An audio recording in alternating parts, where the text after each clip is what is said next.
Parker തന്നെയാണ് ഷീഫേഴ്സിനെ കാട്ടിയും വലുത്. മനസ്സിലായ? ആ ശരി. പാർക്കറാണ് ഷീഫറിനേക്കാൾ നല്ലതെന്ന് അച്ഛനോട് ആരാ പറഞ്ഞത്? എന്ത്? പാർക്കറാണ് ഷീഫറിനേക്കാൾ നല്ലതെന്ന് അച്ഛനോട് ആരാ പറഞ്ഞതെന്ന്? പാർക്കറാണെന്ന് ഞാൻ പറഞ്ഞ നിനക്കെന്താ പ്രശ്നം? ഷീഫറാണെന്ന് പറഞ്ഞാൽ അച്ഛനെന്താ പ്രശ്നം? അങ്ങനെ പാർക്കറും ഷീഫറും തമ്മിൽ ലോകത്തെവിടെയെങ്കിലും വല്ല മത്സരം നടന്നിട്ടുണ്ടോ? അതിൽ പാർക്കർ വിജയിച്ചിട്ടുണ്ടോ? പിന്നെ എന്തിന്റെ അടിസ്ഥാനത്തിലാണ് അച്ഛൻ ഈ പറയുന്നതെന്ന്? ഞാൻ നിന്നെ പോലെ അടിസ്ഥാനമില്ലാതെ സംസാരിക്കുന്ന ഒരാളല്ല. തഹസിൽദാരായിരുന്നടാ, മനസ്സിലായ? അല്ലാതെ നിന്നെ പോലെ ഒന്നിനും കൊള്ളാത്ത ഒരുത്തനല്ല. ഒന്നിനും കൊള്ളാത്തവൻ ഞാൻ? അത് കൊള്ളാം.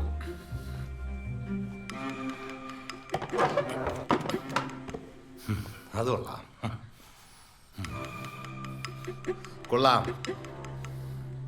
നിങ്ങൾ കൊള്ളാവുന്ന ആൾക്കാരായതുകൊണ്ടാണല്ലോ സ്വന്തം മകൻ ഐസിയുയിൽ വെന്ത് മരിക്കാൻ സമയത്ത് നിങ്ങൾക്ക് രണ്ടുപേർക്കും ചേർന്ന് സെക്സ് ചെയ്യാൻ പറ്റും അല്ലേ? എന്നിട്ട് അതിലൊരു മകളുണ്ടാകുന്നു. ഇതൊക്കെ കൊള്ളാവുന്ന രീതിയാണല്ലോ അല്ലേ? കൊള്ളാം. നിങ്ങളെയൊക്കെ സമ്മതിക്കണം. അച്ഛനും അമ്മയും മക്കളെ സ്നേഹിച്ചെന്ന്.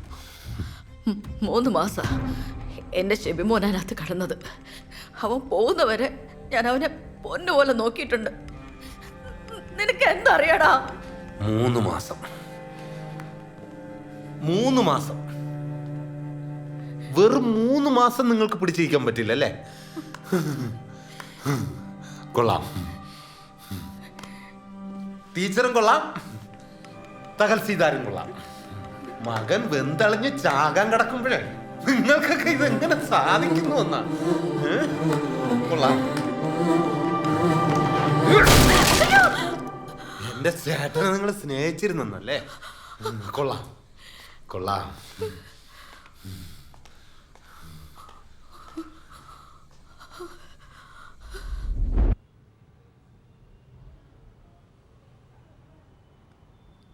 എന്നാലും അതെങ്ങനെ സാധിച്ചു?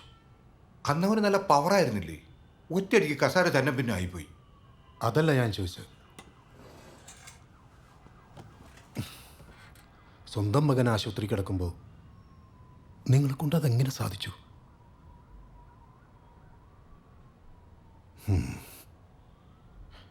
ആ, എന്നിട്ട് പിന്നെന്ത് സംഭവിച്ചു?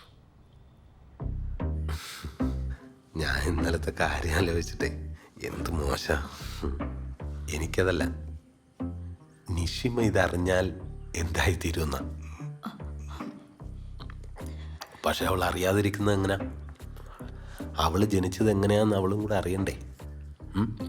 വേണ്ടേ? പക്ഷെ അവളിത് അറിഞ്ഞു കഴിഞ്ഞ അപ്പം തന്നെ ആത്മഹത്യ ചെയ്യും. ആത്മഹത്യ ചെയ്യുന്നതിന് മുമ്പ് നിങ്ങളുടെ രണ്ടാളുടെ മുഖത്ത് കാറി തുപ്പുകയും ചെയ്യും. അതുകൊണ്ടേ അവളിത് അറിയാതിരിക്കുന്നതാണ് നിങ്ങൾക്ക് നല്ലത്.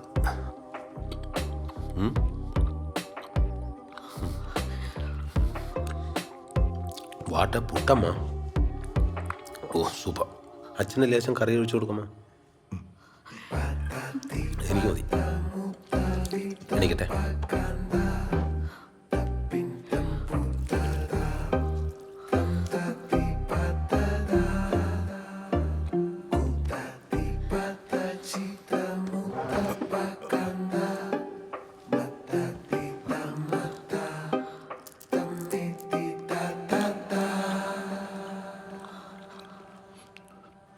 അമ്മേ, നമുക്ക് നിഷിമയുടെ ആഗ്രഹം പോലെ ഒരു ഫ്ലാറ്റ് എടുക്കാം.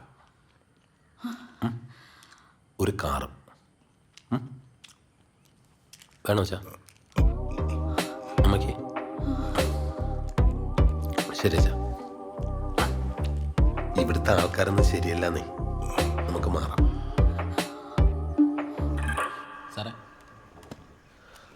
അതെ, ഈ മുറിയിലുള്ള സാധനങ്ങൾ മാത്രം എടുത്താൽ മതി കേട്ടോ.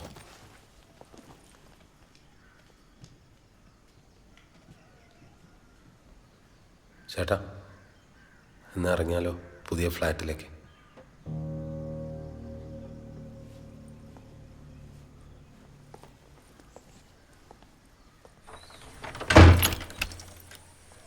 ഒന്ന് ശ്രദ്ധിച്ചേക്കണെങ്കിലേ.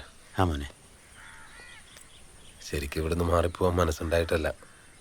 അച്ഛനും അമ്മയും അങ്ങനെ ഒരു ആഗ്രഹം പറഞ്ഞപ്പോൾ കൂടെ നിൽക്കണ്ടേ. സിറ്റി ലൈഫൊക്കെ ഒന്ന് ആസ്വദിക്കണം അത്രേ. അത് നല്ലതാ. ഏതായാലും താനും ഇവിടുന്ന് പോകില്ല എന്നുള്ള തൻ്റെ തീരുമാനം മാറ്റിയല്ലോ. മരിച്ചിട്ടാവും നമ്മളൊക്കെ പിരിയാന്ന് പറഞ്ഞത് വെറുതെ ആയി അല്ല ദാസ? അങ്കിളിൻ്റെ വിഷമം കണ്ടാൽ ഇനി കാണേയില്ല എന്ന് തോന്നുമല്ലോ. നിങ്ങൾക്ക് എപ്പോൾ വേണമെങ്കിലും അങ്ങോട്ട് ഇറങ്ങാലോ. പക്ഷെ ഫ്ലാറ്റിലായതുകൊണ്ട് കയറിപ്പറ്റൽ എളുപ്പമല്ല. അവിടെ ഈ സെക്യൂരിറ്റിയൊക്കെ വൻ ടൈറ്റാണ്. മാത്രമല്ല ഇവിടുന്ന് കുറേ ദൂരമില്ലേ അങ്ങോട്ട്. സാരല്ല, ഞാൻ കൂട്ടുകാരനെ ഇങ്ങോട്ട് കൊണ്ടുവരാം. ശരിയങ്ങളെ, ശരി കയറാച്ചാ. അമ്മ കയറി. താൻ എന്തൊക്കെയാ അവനെ പറ്റി പറഞ്ഞേ? അവൻ മിടുക്കനാ. അവൻ്റെ ഒരു ഉത്തരവാദിത്തം കണ്ടില്ലേ? നല്ല പയ്യനാവൻ. അച്ഛാ ശരി ശരി. ആ ശരി. ബെൽറ്റ് ഇടണേ അച്ഛാ.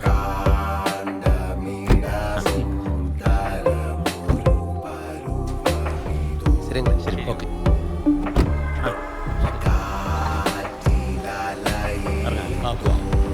ദാസിൻ്റെ ഒരു ഭാഗ്യം. ഇരുവിനെ പോലും ചെക്കറുണ്ടായിരുന്നു. മിട്ടും മിട്ടില്ല.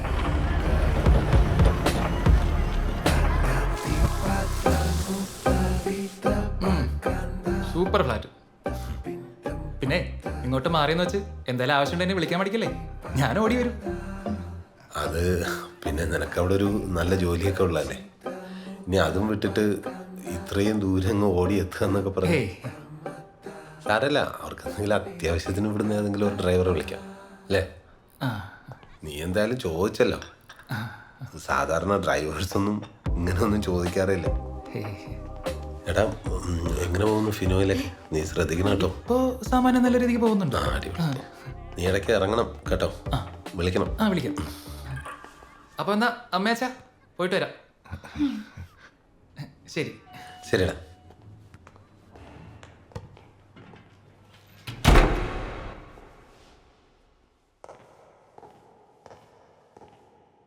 നമുക്കിടയിൽ ഇനി വേറെ ആരും വേണ്ടമ്മേ. എനിക്ക് നിങ്ങളെ സ്നേഹിക്കണം. ലോകത്ത് ഒരു മകനും സ്നേഹിക്കാത്ത പോലെ.